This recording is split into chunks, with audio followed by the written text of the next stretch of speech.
Hi, I'm Sarah, TSA President. Welcome to this TSA themed chapel.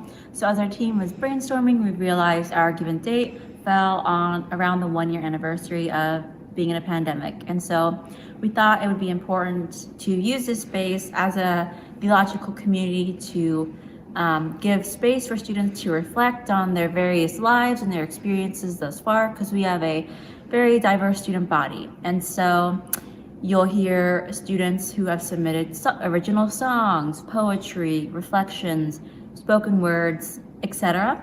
And I hope this serves as a time, as I said, for reflection on where this pandemic has led you and your loved ones and your experience being a student in a virtual setting. So. My name is Jennifer Madrand. My pronouns are she, hers, and I am a PhD student in the Bible and Cultures program.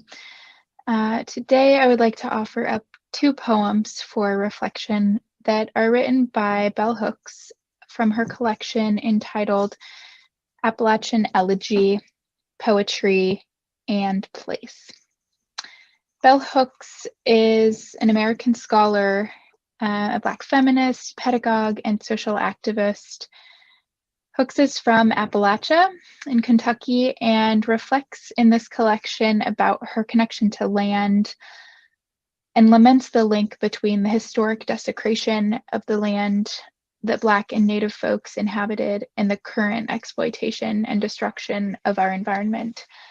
And over the past year, Bell Hooks' poems have offered me continual nourishment in times of anxiety and longing, and have challenged me to think creatively and systemically, to move beyond and around my own exhaustion and apathy. So I'm going to share two poems. The first one is titled Number One. Hear them cry, the long dead, the long gone. Speak to us from the grave. Guide us, that we may learn all the ways to hold tender this land, hard clay, dirt, rock upon rock, charred earth. In time, strong green growth will rise here, trees back to life, native flowers pushing the fragrance of hope, the promise of resurrection.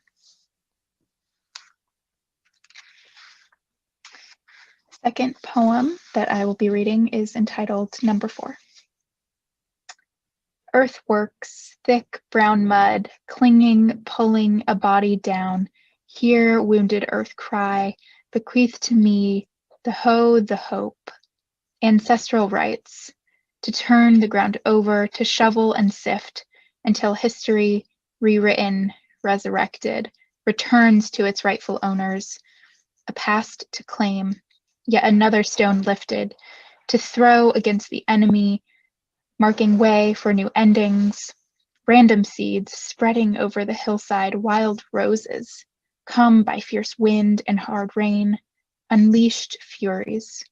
Here in this untouched wood, a dirge, a lamentation, for earth to live again, earth that is all at once a grave, a resting place, a bed of new beginnings, avalanche of splendor. Hi, my name is Kirsten Tremblay. I use the pronouns she, her, and hers, and I am in the Master of Divinity program this year. When I think about the pandemic, COVID-19, SARS-CoV-2, and all that encapsulates this past year, my mind instantly goes to the negativity. I think about feeling unrest, feeling unsettled, feeling uncertainty. Nothing positive really comes of those. I think about the way that I had to move rather suddenly, the way that I have boxes that I never unpacked, the way that I just feel as if I'm in a transient mode, that we're waiting for that next time for it to end. I think about when we said, we'll be back to class in 2 weeks, or when we said, yes, that trip was canceled, but we can go next month. And of course, those trips still haven't happened, and it's quite unlikely that we've been back to class. I really dislike that feeling. I like to have a plan. I love to have a plan. And the pandemic has completely taken that away from us. Some people might say that means that we never really had a plan or never really had a grasp on what was going on. But I like to think maybe there's some sort of middle ground there.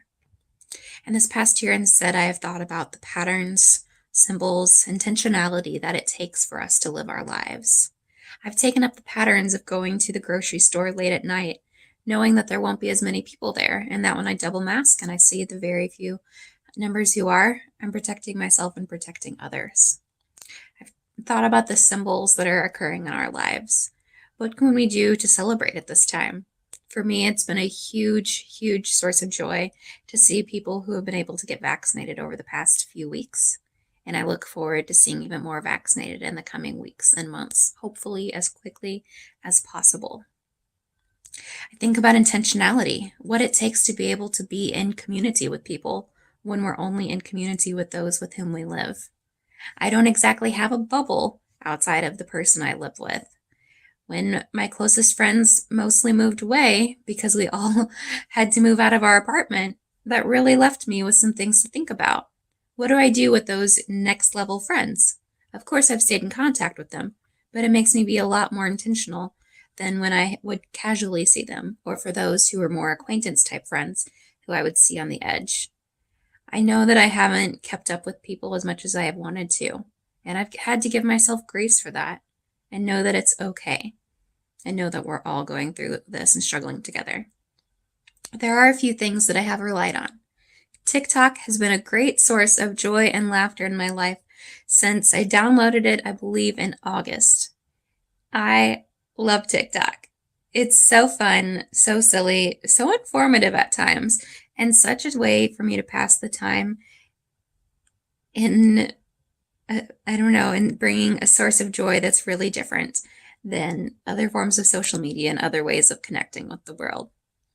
I've been really, really grateful for consistent work opportunities and the fact that my work schedule has provided consistency in my life in times when I feel super inconsistent. And even though my friends have been in a somewhat diasporic location and no longer in a centralized location, they have been a place of safety for me. I credit the great friends who I have in my life for being those who are willing to listen, as great friends are, and for being willing to know that we're all in this together, even when things are quite different than what we imagine. Do I like it? Of course not. Are we surviving? I guess so. Do I hope to see a day when things are different? Definitely. Very briefly, I just want to lift up a couple thoughts I've been having. On March 12th, 2020, that was my last scheduled rehearsal with the chancel choir that I work with in upstate New York. And one of the pieces we were scheduled to rehearse that night was a piece called Ubi Caritas, which is a Latin text, Ubi Caritas et amor Deus ibi est, where charity and love are, God is there. So what I'm going to do is I'm just going to kind of start fiddling around with that theme, and we're just going to kind of see what happens.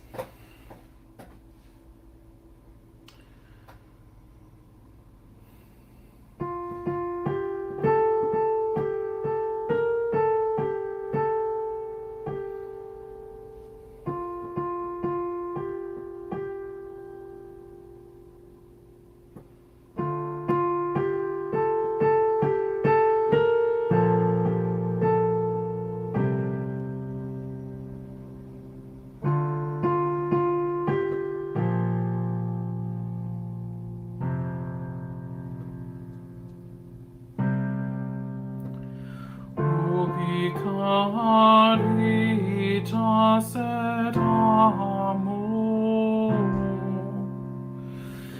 Deus ibi est,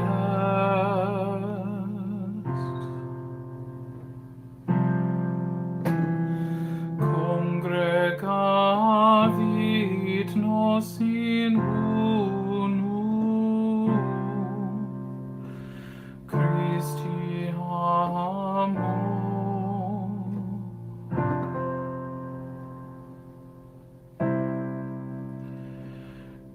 exultemus et in ipso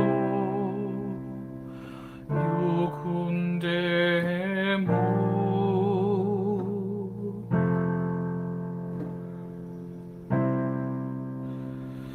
Timeamus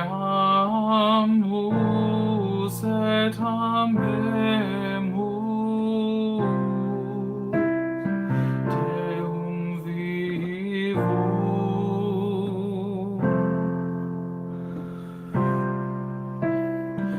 et ex corde diligamus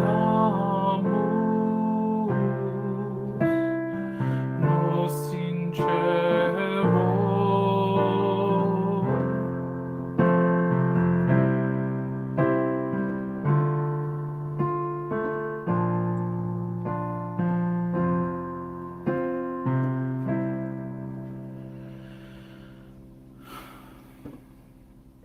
In the midst of pain, I choose love.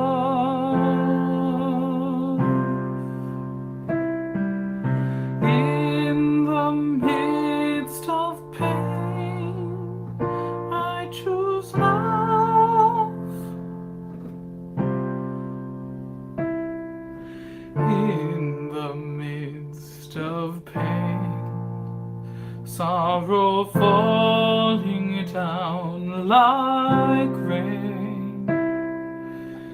In the midst of pain, I choose love.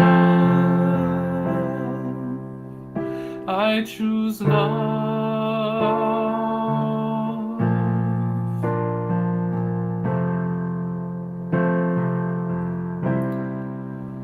I choose love.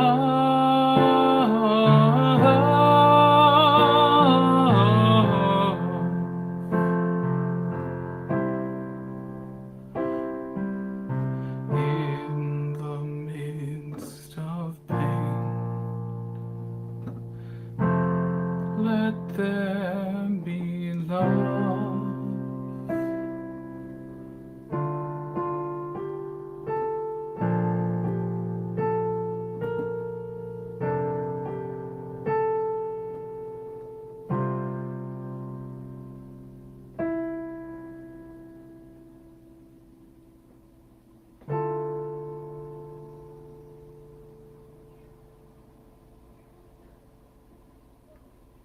Hi, it's me again, Sarah. So this piece and reflection was written as I was thinking about what it means to show up with all of who we are into the Zoom classroom.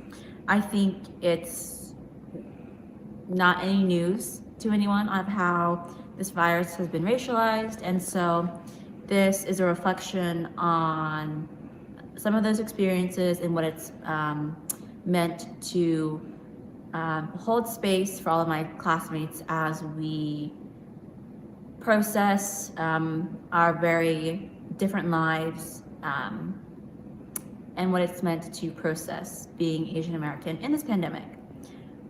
And so here we go. It's a strange thing to wish for obscurity, which, according to a quick Google search, is a noun that is defined as a state of being unknown, inconspicuous, or unimportant. And in this past year, although I've had moments where I prayed to be obscure, alas, my prayers have gone unanswered. Yet to be in this state where obscurity becomes a wish is an old yet familiar sensation. This desire used to come around once every blue moon, but in the past year has increased until it has felt like a second skin. Obscurity. It's what I wished for in my first semester in seminary, walking in downtown Madison. I was a block away from my destination when a group of 6 white middle schoolers saw me and decided I would be their amusement for the day. They proceeded to follow me to my destination, making jests because of my 4'7" stature, and recorded me on their iPhones, as if I existed for their entertainment. I never did enjoy SeaWorld, or the zoo for that matter. I looked back and quickly turned the corner, hoping and praying that they would stop, but to no avail. I was just on my way to a coffee shop to study. Walking in Madison hasn't been the same since. It was a Friday. Obscurity. It's what I wish the day it was announced that Drew would be going virtual. I made a quick trip to the library to print out some documents, and as I was walking back to my apartment, as I saw an older white woman walking my way. She was rustling around in her briefcase as we were approaching each other when she looked up. I saw the fear and the subsequent choices she made.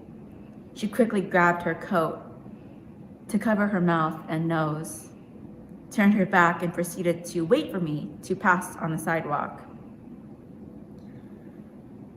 She continued on her way with no regard for the multiple other white bodies who passed her. I know because I looked back to watch. As I walked back to my apartment, I thought to myself, but there are no confirmed cases on campus yet. Frazzled that my body could be the source of such fear and terror, it was a Tuesday. Obscurity. It's what I wished for in class when I was asked, in the height of a racialized pandemic, with increasing anti-Asian hate crimes and communal death, to give an example for the class of any moment that I had experienced xenophobia in the only country I've ever called home. To demonstrate for the class and to give illumination to a concept some colleagues could not possibly understand because of their social location.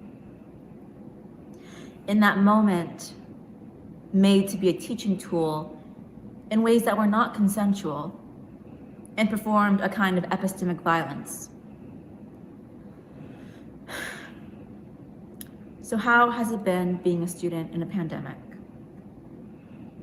The best way I can describe it is to be in a constant state of wishing for obscurity, but being forced to be awake with no reprieve. Reliving histories that are not in the past, but that are memorialized through the rituals of the everyday. Obscurity. Hi, my name is Bridget Dwyer. My pronouns are she and her. I'm in the second semester of my STM program in Bible and Cultures, and I'm also president of the Spectrum Caucus, which is the LGBTQIA caucus here at True Theo. A year ago, I was in the final semester of my MA program. I left for spring break 2020, and I haven't returned, at least not to the classroom. I didn't get a hooding ceremony, but that looks like it might be fixed in May. And I didn't get to sign the book for my STM program, which would have been cool to sign as Bridget. Missing both of those events still kind of stings. I also miss the library, something fierce. I just about used to live there. I mean, if I could have rented out Carol E. 219, I would have. I miss those couches on the first floor of Seminary Hall. I miss chapel a lot. To anyone who knows my liturgical inclinations, that might seem odd. I mean, I like incense and chanting, and the 1662 prayer book is nice and all, but only if the Latin would be impractical. But as I've discussed with Dean Bennett and probably others, I'm not in grad school. I'm in seminary. This is my spiritual home, my spiritual community, probably even more than it is my school. This is my ecclesia, Greek for a specific Christian group assembly or gathering, ordinarily involving worship and discussion of matters of concern to the community, at least according to the BDAG, although I'm sure some would quibble with the word Christian. That brings me to 1 Corinthians. Paul wrote that letter to an ecclesia in a crisis of community. For them, the crisis was mostly of their own doing, at least in Paul's eyes. But for our ecclesia in Madison, it's not like that. We long to be together. I feel it in my body. My legs ache to walk up those steps when I see the montage at the beginning of chapel. I hear the bell. I smell the decades-old candle wax buildup. and I feel the loss of those sensations in my body when I experience chapel through Zoom. In 1 Corinthians chapter 12, Paul wants to evoke a similar response among his followers in Corinth. He wants them to feel the potential loss of each other the way I feel that loss sitting right here, recording this, a day and a half before you'll all see it in your own homes as members of our ecclesia, parts of our body of Christ, who can't gather in community right now. So, a reading from 1 Corinthians. Christ is just like the human body. A body is a unit and has many parts, and all the parts of the body are one body, even though there are many.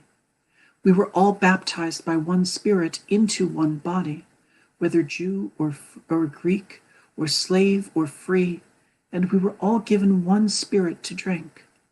Certainly, the body isn't one part, but many. If the foot says, I'm not part of the body because I'm not a hand, does that mean it's not part of the body? If the ear says, I'm not part of the body because I'm not an eye, does that mean it's not part of the body? If the whole body were an eye, what would happen to the hearing? And if the whole body were an ear, what would happen to the sense of smell? But as it is, God has placed each one of the parts of the body just like God wanted. If all were one and the same body part, what would happen to the body? But as it is, there are many parts, but one body. We are the body of Christ and parts of each other. Hear what the Spirit is saying to her people. Hi, my name is Paola Marquez. I'm a second-year NDIV student. I am part of the Latinx caucus. And when I was invited to write something or participate of this chapel, I was thinking of my experiences as a transnational student and kind of like the dislocations of what it means to be in the U.S., in the classroom, even in the Zoom classroom, where you see your name and it's read so differently than when you're expecting. So yeah, it's about this. And it's inspired in names or nombres, which is a small story by Julia Alvarez. My third baptism. My name used to be the most common name. I was tired of finding Paolas in class, at church, everywhere. The day of my baptism, I landed at Queens. The immigration officer became a priest. In a small ceremony, where I was the only attendee, he yelled my name. Paola Marquez, he said. Instead of water over my head, he poured a stamp over my passport. Through the sacrament of baptism, I was incorporated to the monolingual church. My new birth, through which I'm given salvation, all of this is a gift offered to me. Do you renounce the spiritual forces of the Caribbean, reject the evil powers of correcting your colleagues, your classmates, your professors? Long were the days where my name was said with confidence. My new community hesitantly says, when I'm lucky. Other days, Paola is repeated nonstop. Then I am hesitant. That is also me, God's new creation. Remember your baptism and be thankful.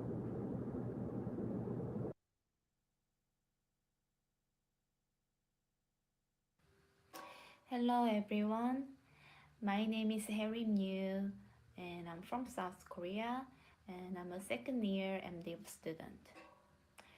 During the pandemic, I was thinking a lot about nature and people God gave us. I missed people praying together, laughing, eating, talking, crying together. I wanted to go outside without a mask and breathe as much as I can. I missed these ordinary things and realized how these normal things were precious to us. When March came this year, I was thinking that another March just came to us. As you know, the pandemic started in March last year in the United States, and I wanted to share my thoughts with this song. I wrote this song on the first day of March, and the title of the song is called The Second Spring.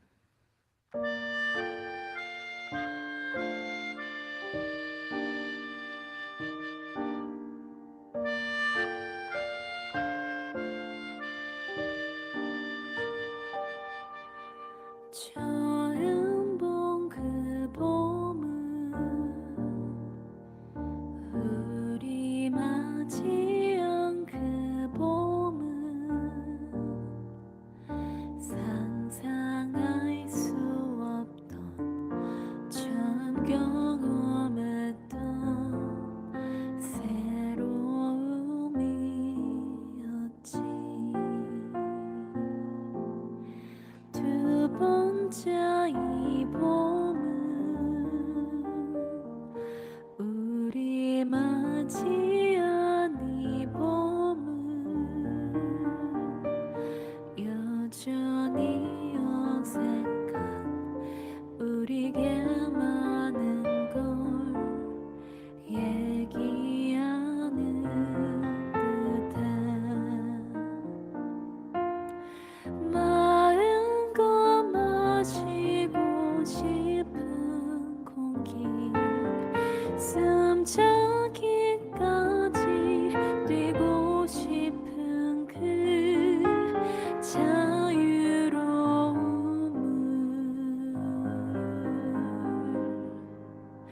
그 평범함을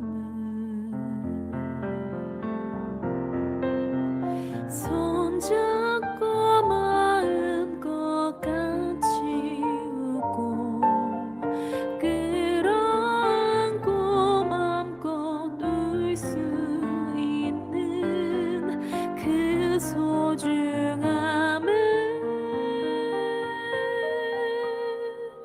사랑하는 법을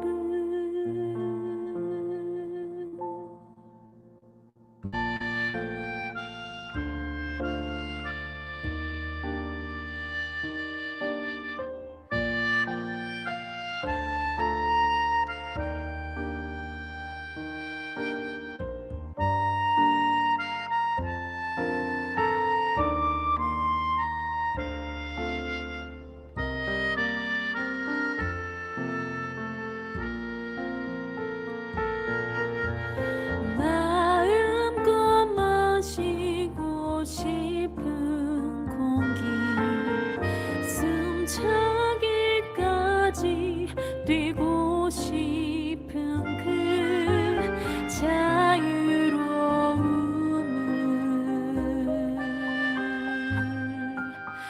그 평범함을 손잡고 마음껏 같이 웃고 끌어안고 맘껏 울 수 있는 그 소중함을 사랑하는 법을